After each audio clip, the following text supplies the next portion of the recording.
సువార్త 6వ అధ్యాయము 5-6 వచనాలు చదువుకోవాలి. ఆయన అచ్చట ఒక్కళ్ళు చదవండి, ఒక్కళ్ళు. ఆయన అచ్చట కొలది మంది మాత్రమే తాకి స్వస్థపరిచెను, కానీ మరి కొంతమందికే స్వస్థత జరుగుతుంది, కొంతమందికే విడుదల కలుగుతుంది, కొంతమందికే దర్శనాలు వస్తున్నాయి, కొంతమందికి స్వస్థతలు రావట్లా. ఎందుకు ఫాదర్ గారు అనే ఒక ప్రశ్నార్థకం. Praise the lord, praise the lord. కొంతమందికేనయ్యా ఎందుకు ఇది అని అడుగుతున్నాడు. అప్పుడు ప్రభు అంటున్నాడు, ఇదిగో కొంతమందిని నేను స్వస్థపరచగలిగాను, మరి కొంతమందిని స్వస్థపరచలేకపోయానంటే దేవుడి దగ్గర ఆశీర్వాదాలేమి కొరతగా ఉన్నాయా? ఉన్నాయా? ఆయన దగ్గర నువ్వు ఎట్లాంటిదంటే ఆయన ఒక జీవజల. నువ్వు తోడుకునే కొంది వస్తానే ఉంటాయి, నువ్వు తీసుకునే కొంది దేవుడు ఇస్తూనే ఉంటాడు. కాబట్టి ఆయన దగ్గర ఆశీర్వాదాలకేం కొరత లేదు. ఇస్తాడా, ఇవ్వడా, ఉన్నాయా లేదా, ముందు అని తీసి పక్కన పెట్టాను. తర్వాత చదవండి. ఏమ్మా, దేనికట్ట? వారి అవిశ్వాసమునకు ఆశ్చర్యపడి. చూడండి, అవిశ్వాసం వల్ల అక్కడ అంతకంటే అద్భుత కార్యాలు ఆయన చేయలేక, ఈ రోజున అవిశ్వాసముతో నీవు ఉంటే, అవిశ్వాసముతో ఆరాధన చేస్తుంటే, అవిశ్వాసముతో ప్రార్థన చేస్తూ ఉంటే, అవిశ్వాసముతో వాక్యం వింటే నీ జీవితంలో దేవుడు ఏ అద్భుత కార్యము చేయడు. Praise the lord, praise the Lord. నా జీవితంలో నాకు బాగా గుర్తుంది, నేను దేవుణ్ణి అడుగుతా, ప్రభువా ఒక వ్యక్తి అక్కడ ఉన్న సంఘం అంతా స్వస్థత, ఆశీర్వాదం, దీవెన పొందుకున్నారని ఎలా తెలిసిద్ది ప్రభువా అంటే, అప్పుడు ప్రభు అంటారు, ఇదిగో పీఠం మీదకి ఎక్కినప్పుడు ఎంత ఉజ్జీవంగా ఉంటావో, పీఠం మీద నుండి దిగినప్పుడు ఎంత బలహీనపడతావో అప్పుడు అర్థమవుతుంది. బలంగా ఉన్నప్పుడు ఆశీర్వాదాలతో పీఠం ఎక్కావు, ఆశీర్వాదాలన్నీ అందరికీ పంచిన తర్వాత నువ్వు పీఠం మీద నుండి దిగినప్పుడు నువ్వు చాలా బలహీనంగా ఉంటావు అన్నాడు. Praise the lord, praise the Lord. కాబట్టి 4 విషయాలు చెప్పా. ఒకటి, ఈ చుట్టూరా ఒకడున్నాడు పనికి మాలినాడు. తొక్కు వాడిని తొక్కు, కాలు కింద వేసి తొక్కు, తొక్కు వాడిని తొక్కు, కాలు కింద వేసి తొక్కు. ఎవడాడు? నువ్వు తొక్కితే వాడు పాతాళానికి పోవాలా. మనం ఎవరి బిడ్డలవి? రైట్. రెండవది ఏం చేయాలట? ఆయన సన్నిధి మన మధ్యకి రావాలంటే చెప్పా, జకరియా 2:10 చెప్పా, గట్టి చెప్పమ్మా, సంతోషముతోటి దేవుణ్ణి పాడాలి. అలా పాడుతుంటే 2 అద్భుతాలు.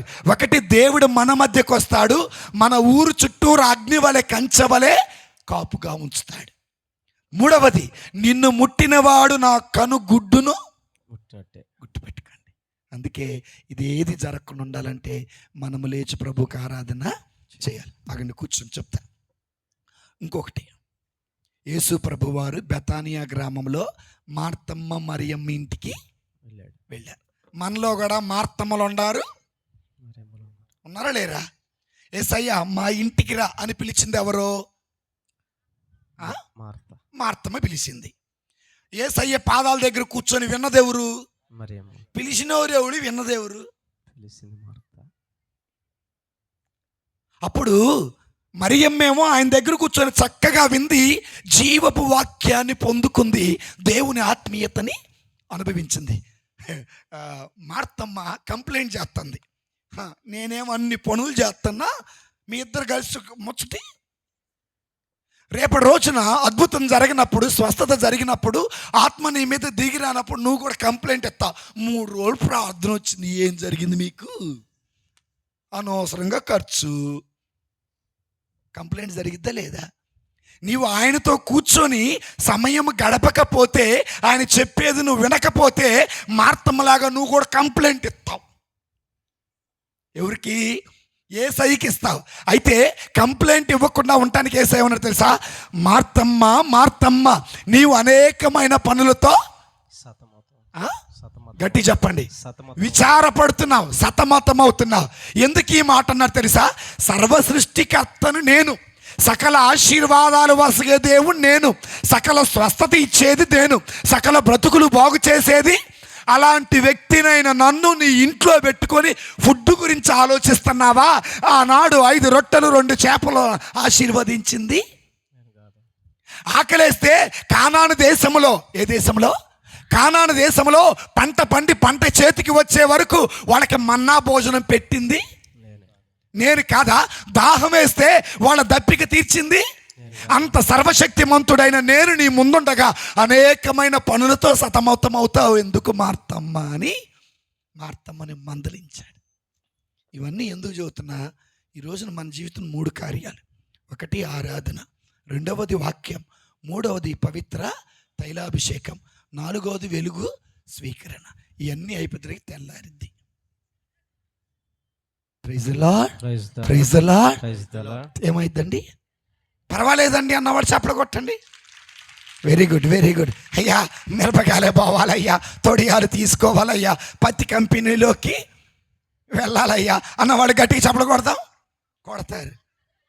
Praise the lord, praise the lord, praise the Lord. అయితే గుర్తుపెట్టుకోండి, ఇక్కడ పని చేసేది పౌలు గారు అంటారు, ఇక జీవించేది నేను కాదు క్రీస్తే. పేతురు గారు అంటారు, యేసయ్య నామం నువ్వు లేచి అంతా ఆయనే.